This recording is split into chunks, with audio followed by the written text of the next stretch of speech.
यह देखा कि दयानंद सरस्वती के साथ अंग्रेज लोग क्या व्यवहार करते हैं। डरे हुए थे। 10 साल तक देखा, अगर इसको फांसी नहीं हुई तो कुछ मामला आगे हम लोग बढ़ाने के बारे में सोचेंगे। 10 साल राह देखने के बाद उनको थोड़ा धुकधुकी हो गई, विश्वास हो गया कि नहीं कुछ नहीं होगा। इसलिए 1885 को चटर्जी, मुखर्जी, बैनर्जी, गोखले, तिलक, आगरकर, इन लोगों ने राष्ट्रीय सभा, नेशनल कांग्रेस,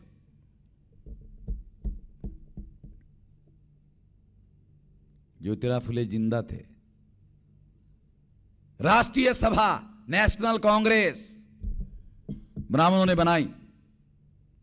ब्राह्मण जब भी कोई संगठन बनाते हैं, या तो वो राष्ट्र के नाम पर बनाते हैं या तो धर्म के नाम पर बनाते हैं। जैसे फॉर एग्जाम्पल, कांग्रेस के ब्राह्मणों ने संगठन बनाया राष्ट्रीय सभा, समाजवादी ब्राह्मणों ने बनाया राष्ट्र सेवा दल, और सनातनी ब्राह्मणों ने बनाया राष्ट्रीय स्वयंसेवक संघ। यानी ब्राह्मण या तो राष्ट्र के नाम पर संगठन बनाते हैं या तो धर्म के नाम पर संगठन बनाते हैं। हिंदू महासभा, विश्व हिंदू परिषद, और मतलब इस तरह के ये तो धार्मिक संगठन बनाते हैं या तो राष्ट्र के नाम पर संगठन बनाते हैं।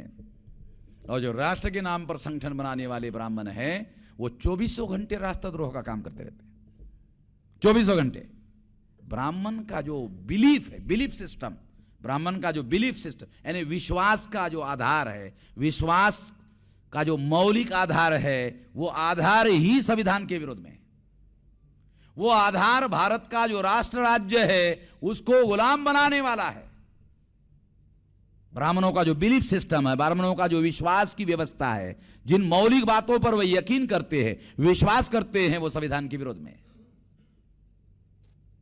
ब्राह्मणों का जो सारा विश्वास का जो आधार है वो भारत जो राष्ट्र राज्य है उसको गुलाम बनाने का है। और इसलिए वो 24 घंटे इसके विरोध में काम करते रहते हैं। और मैं इसे प्रमाणित कर सकता हूं, सिद्ध कर सकता हूं, इसीलिए बोल रहा हूं, ऐलानिया बोल रहा हूं। तो नेशनल कांग्रेस बनाई, ज्योतिराव फुले जीवित थे, ज्योतिराव को कांग्रेस में लाने का प्रयास हुआ, और इसके लिए ब्राह्मणों ने रानडे को काम पर लगाया। रानडे ने चिट्ठी लिखी ज्योतिराव फुले को, ज्योतिराव फुले ने जवाब दिया, रानडे को कहा, माझ्या घालमोड्या दादा, उस समय की मराठी, माझ्या घालमोड्या दादा, तुम्ही उंटावर बसून शेड्या वळवणारे लोक, आम्ही कुणबिकी करणारे लोक, आमच्या बरोबर तुम्ही बरोबरीनं व्यवहार कराल याची सुतराम शक्यता नाही। एकदम एक लाइन में पिन पॉइंटेड बात, इतना प्रिसाइजली, इतनी बड़ी बात। हम लोग जो बहुजन समाज के लोग हैं वो भेड़ बकरियां भी चराते हैं, तो भेड़ बकरियां पैदल चलती है, हम भी उसके पीछे पीछे चलते हैं। मगर तुम जब भेड़ बकरियां चराते हो तो ऊंट पर बैठते हो। ऊंट पर बैठकर भेड़ बकरियां चराने वालों, हम कुणबिकी करने वाले जे लोग हैं, त्यांच्या बरोबर तुम्ही बरोबरीनं व्यवहार कराल याची सुतराम शक्यता नाही, आणि म्हणून मी तिथं येणार नाही। तुम्ही जिथं यायला सांगता येणार नाही। साथियों, कांग्रेस की स्थापना होने के 5 साल तक ज्योतिराव फुले जीवित थे, 1885, 1890। ज्योतिराव फुले कांग्रेस में शामिल नहीं हुए। सबसे सयाना आदमी शाहू महाराज के पास तिलक गए कांग्रेस में शामिल होने की करवाने के लिए। उन्होंने उनको कहा की तुम्ही माझ्यासारख्या राजाबरोबर जो ब्राह्मण लोक व्यवहार करता, उद्या तुमचं स्वराज्य आलं तर तुम्ही आमच्या प्रजेबरोबर काय व्यवहार कराल याचा विचार करूनच माझ्या अंगावर काटे येतात। शाहू महाराज ने उसको कहा, तिलक को, याचा विचार करूनच माझ्या अंगावर काटे येतात। दूसरा सबसे सयाना आदमी बाबा साहब आंबेडकर को लाला लाजपत राय अमेरिका में जाकर कहा कि आजादी के आंदोलन में शामिल हो जाओ, उन्होंने शामिल नहीं हुए। बाबा साहब भारत आए, फिर दोबारा वापस आके मिला, फिर भी बाबा साहब अम्बेडकर ने इनकार कर दिया। सबसे सयाने आदमी कांग्रेस में शामिल होने के लिए तयार नाही थे। आणि आता आमच्यामधले जे शिकले लोक, ब्राह्मणांनी लिहिलेली पुस्तकं वाचणारे 150 जे लोक आहेत, लाईन लावून उभं जातात, त्यांना विचारतही नाही पण जातात। साथियों, ये बात मैं इसलिए आप लोगों को बता रहा हूं ताकि आप लोगों को वास्तविक पता चले। और जब कांग्रेस बनाई ब्राह्मणों ने, तो पहला राष्ट्रीय अध्यक्ष ब्राह्मणों ने सर एलन ह्यूम नाम के आईसीएस रिटायर्ड ऑफिसर को बनाया, अंग्रेज को बनाया। और इस अंग्रेज को बनाने के पीछे ब्राह्मण का क्या मकसद था? तो अंग्रेजों के साथ 1857 के बाद जो डायलॉग बंद हो गया था, उस डायलॉग को शुरू करना था। और डायलॉग के माध्यम से अंग्रेजों को एक मौलिक बात समझानी थी। क्या समझाना था? तुम विदेशी हो, हम भी विदेशी। ब्राह्मण लोग अंग्रेजों को एक बात समझाना चाहते थे। कौन सी? तुम विदेशी हो, हम भी विदेशी। तुम विदेशी हो, हम भी विदेशी है। तुम राजा रहो, तुम शासक रहो, प्रशासन में ब्राह्मणों को हिस्सेदारी दो। बाल गंगाधर तिलक ने जो स्वराज्य का आंदोलन चलाया था, वो स्वराज्य के आंदोलन के बारे में यवतमाल, अकोला और भुसावल में भाषण दिया था। रिकॉर्ड अवेलेबल है, लिखा है, केसरी नाम के पेपर में छपा हुआ है। वो भाषण में तिलक क्या कहते हैं? उस भाषण में तिलक कहते हैं, स्वराज्य का यह अर्थ नहीं है कि अंग्रेजों को भारत से भगाया जाए। तो फिर स्वराज्य का क्या अर्थ है? बताया, स्वराज्य का यह अर्थ है, प्राचीन काल में राजा जब अपना प्रशासन चलाते थे तो उस समय के पढ़े लिखे ब्राह्मणों को लेकर प्रशासन चलाते थे। आज का राजा अंग्रेज है, अगर आज का अंग्रेज राजा आज के पढ़े लिखे ब्राह्मणों को लेकर प्रशासन चलाना चाहता है तो अंग्रेजों का राजा हमारा भी राजा होगा, अंग्रेजों का शासन हमारा भी शासन होगा। अंग्रेजों को भारत छोड़कर जाने की कोई जरूरत नहीं है। पब्लिक मीटिंग में भाषण। और ये भाषण आप लोगों को लगा होगा कि मैं डिस्टोर्ट कर रहा हूं, केसरी में छपा हुआ बता रहा हूं, केसरी में छपा हुआ है। और वो केसरी का पेपर हमारे पास है, खराब नहीं होना चाहिए इसलिए लेमिनेट करके रखा। मैं एविडेंस के साथ बात करता हूं।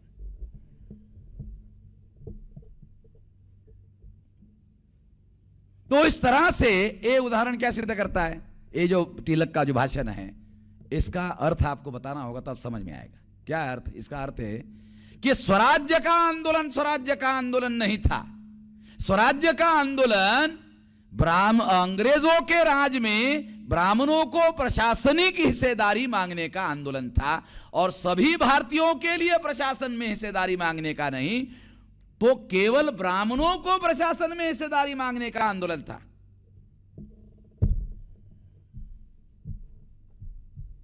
रिकॉर्ड में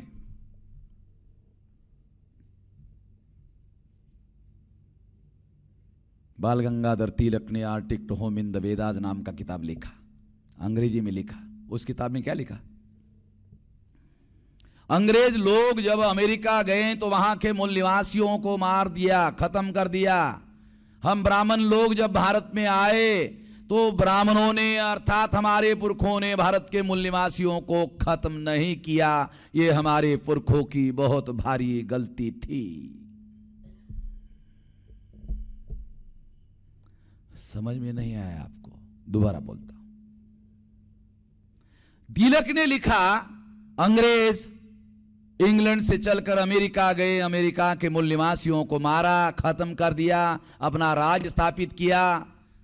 हम ब्राह्मणों के पुरखे भारत में आए, भारत के मूल निवासियों को खत्म नहीं किया, नहीं मारा। ये हमारे पुरखों की बहुत भारी गलती थी।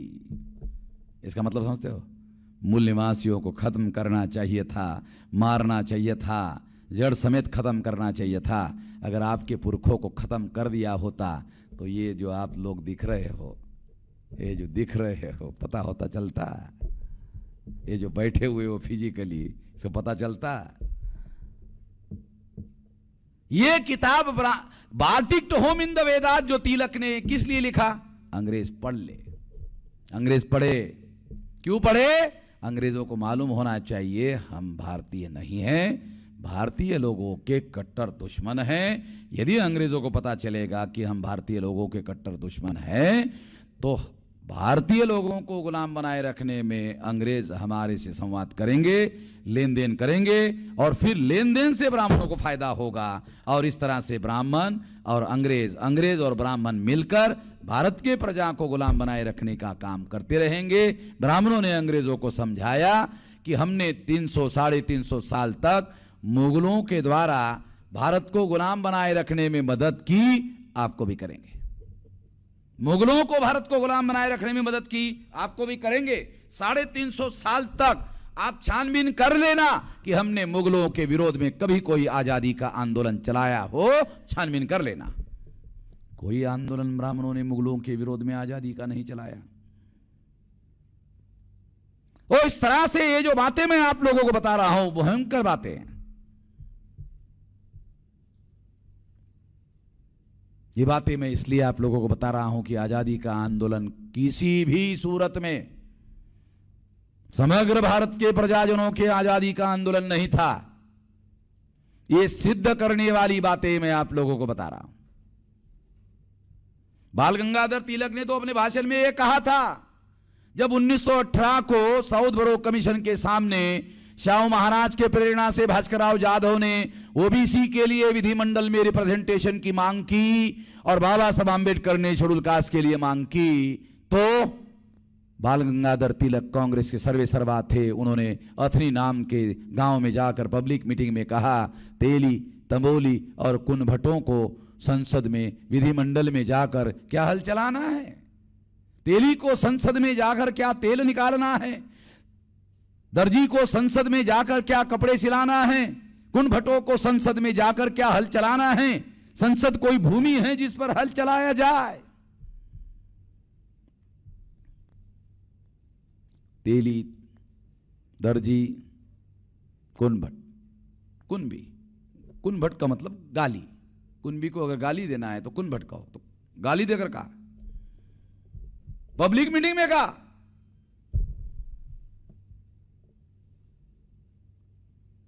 और ये जो बात मैं आप लोगों को बता रहा हूं, पब्लिक मीटिंग में हम लोगों को क्या पढ़ाते हैं ब्राह्मण लोग? स्वराज्य हमारा जन्म सिद्ध अधिकार है। और हमारे मास्टर दूसरी, तीसरी, चौथी को पढ़ाने वाले, हमारे लेक्चरर जो है पढ़ाने वाले, पढ़ाते कि नहीं पढ़ाते? स्वराज्य हमारा जन्म सिद्ध अधिकार है और लेकर रहेंगे। हमारे मास्टर लोग पढ़ाते हैं, मेरा कोई ऑब्जेक्शन नहीं है, क्यों पढ़ाते हो, पढ़ाओ। एक बात और पढ़ाओ, तेली, तंबोली और कुनभटों को विधिमंडल में जाकर क्या हल चलाना है, ये भी पढ़ाओ। दोनों एक साथ पढ़ाओ तो हमारे लोगों को मालूम हो जाएगा, साला ये स्वराज्य का आंदोलन हमारे पिछवाड़े पर लात मारने का भी आंदोलन था। दोनों चीजें पढ़ाओगे तो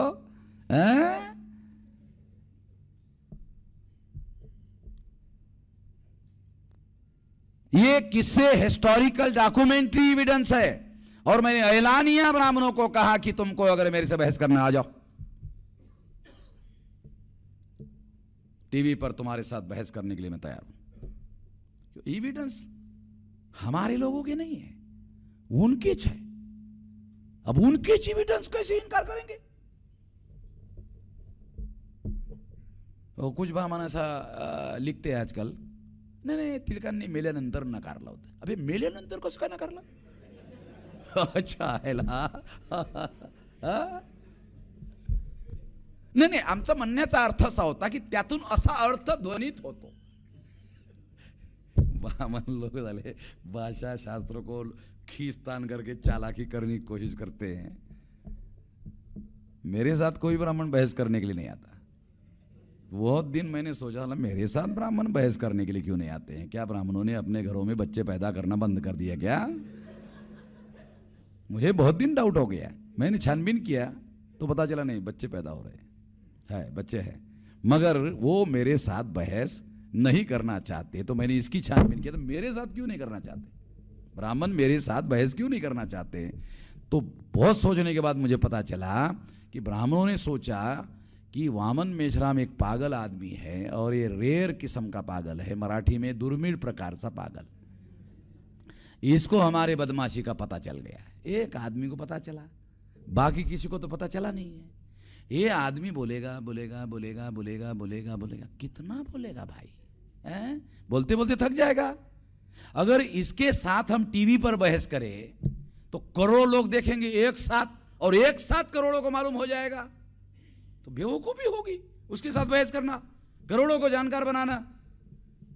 अच्छा है बहस ना किया जाए। बोलेगा बोलेगा बोलेगा, कितने लोगों को बोलता रहेगा भाई, बोलते बोलते थक जाएगा।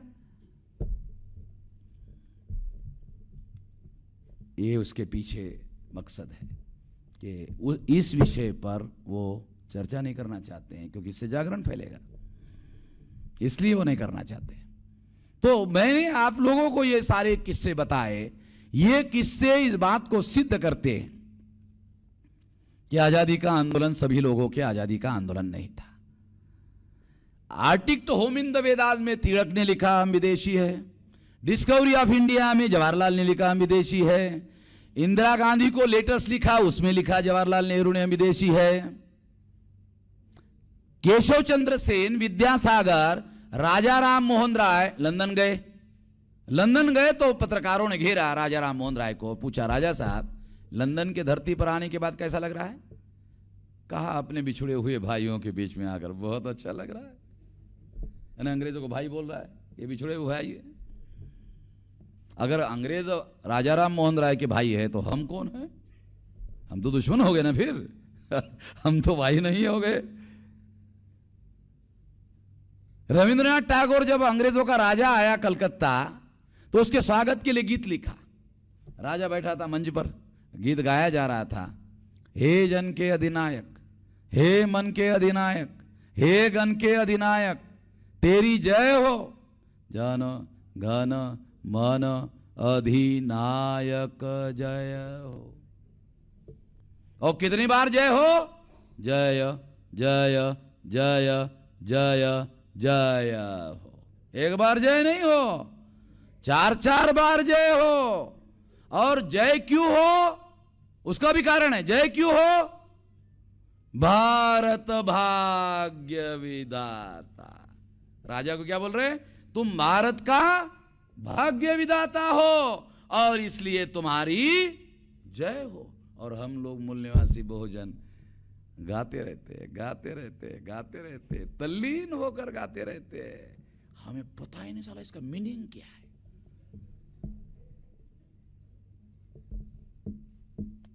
गांधी जी का लेटर हमारे पास है। साउथ अफ्रीका में गांधी जी थे तो गांधी जी का एक लिखित लेटर है। उन्होंने अंग्रेजों को चिट्ठी लिखी और चिट्ठी में लिखा, आप काले अफ्रीकन लोगों के साथ जो व्यवहार करते हो उसी तरह का व्यवहार हम भारतीय लोगों के साथ करते हो, ये अच्छा नहीं है। आपको पैदा करने वाला खून, हमको पैदा करने वाला खून एकच है, सेम स्टॉक। अंग्रेजी में उन्होंने बैरिस्टरी का जो शब्द इस्तेमाल किया है, सेम स्टॉक। आपको पैदा करने वाला, हमको पैदा करने वाला खून एक ही है। इसका मतलब गांधी जी भी उनको अपना भाई बंद मानते थे। ये हमारे पास चिट्ठी है, किसी को लगेगा तो हम हमसे ले लेना। किसी को ये गांधी जी की चिट्ठी अगर चाहिए, लेटर चाहिए तो हमसे ले लेना। जेराक्स का पैसा मैं खुद ही बेयर करूंगा। ये सारे उदाहरण इस बात को सिद्ध करते हैं। वो केवल ये कहते नहीं थे। 1885 से लेकर 1929 तक, 1928 तक कांग्रेस के नेताओं ने, ब्राह्मणों ने आजादी का प्रस्ताव तक पारित नहीं किया। गिनती करो, 1885 और 1928, 28 और 15, 43 ईयर्स। 43 ईयर्स तक कांग्रेस ने आजादी का कागज में प्रस्ताव तक पारित नहीं किया। अगर उन्होंने प्रस्ताव पारित नहीं किया तो अंग्रेजों को क्या समझा रहे थे? तुम विदेशी हो, हम भी विदेशी हो, है, तुम राजा रहो, शासक रहो, हमको प्रशासन में हिस्सेदारी दो, ये समझाते रहे। 1928 को साइमन कमीशन भारत में आया। साइमन कमीशन के पहले 1918 को साउथबरो कमीशन आया तो कांग्रेस के नेता बाल गंगाधर थे, उन्होंने हमारे प्रतिनिधित्व का विरोध किया। बाबा साहब आम्बेडकर ने प्रतिनिधित्व की मांग की, भास्करराव जाधव ने ओबीसी के लिए प्रतिनिधित्व की मांग की, तो बाल गंगाधर तिलक ने हमारे लोगों को प्रतिनिधित्व के अधिकार देने से इनकार कर दिया, इसलिए अंग्रेजों ने मना कर दिया। 1928 को साइमन कमीशन आया, साइमन ने और अंग्रेजों ने निर्धारित किया एससी एसटी ओबीसी माइनॉरिटी को प्रतिनिधित्व का विस्तार किया जाएगा, प्रतिनिधित्व का विस्तार किया जाएगा। गांधी जी को मालूम हो गया, गांधी जी ने को लगा कि हम सभी लोगों की आजादी का आंदोलन तो नहीं चला रहे, अगर इनको विधानमंडल में प्रतिनिधित्व का अधिकार मिल गया तो पावर में अधिकार मिल जाएगा, अगर इनको पावर में अधिकार मिल जाएगा तो आजाद भारत में ये भी आजाद हो जाएंगे। इसके लिए तो हमने लड़ाई नहीं लड़ी, लड़ाई हमको लड़ना नहीं है, इसलिए गांधी जी ने साइमन कमीशन चले जाओ, लोकतंत्र होना चाहिए मगर लोकतंत्र में हमारे लोगों को प्रतिनिधित्व का अधिकार नहीं होना चाहिए।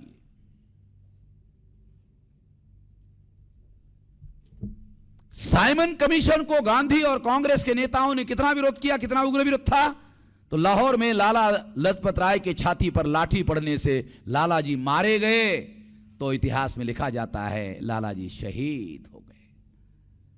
क्या के लिए शहीद हुए? एससी एसटी ओबीसी माइनॉरिटी के लोगों को रिप्रेजेंटेशन, रियल रिप्रेजेंटेशन ना मिले, इसके लिए लाला जी शहीद हुए। इतने पढ़े लिखे लोगों को पता है, ये तो सवाल ही नहीं बनता कि अनपढ़ लोगों को, कितने लोगों को पता है, ये तो सवाल बनता ही नहीं है कि कितने अनपढ़ों को पता है। इसलिए मैं ये सवाल कभी नहीं पूछता कितने अनपढ़ों को पता है, कितने पढ़े लिखे को पता है। इतिहास ही गलत लिखा गया, इतिहास गलत पढ़वाया गया, हम लोग इतिहास गलत पढ़ते हैं।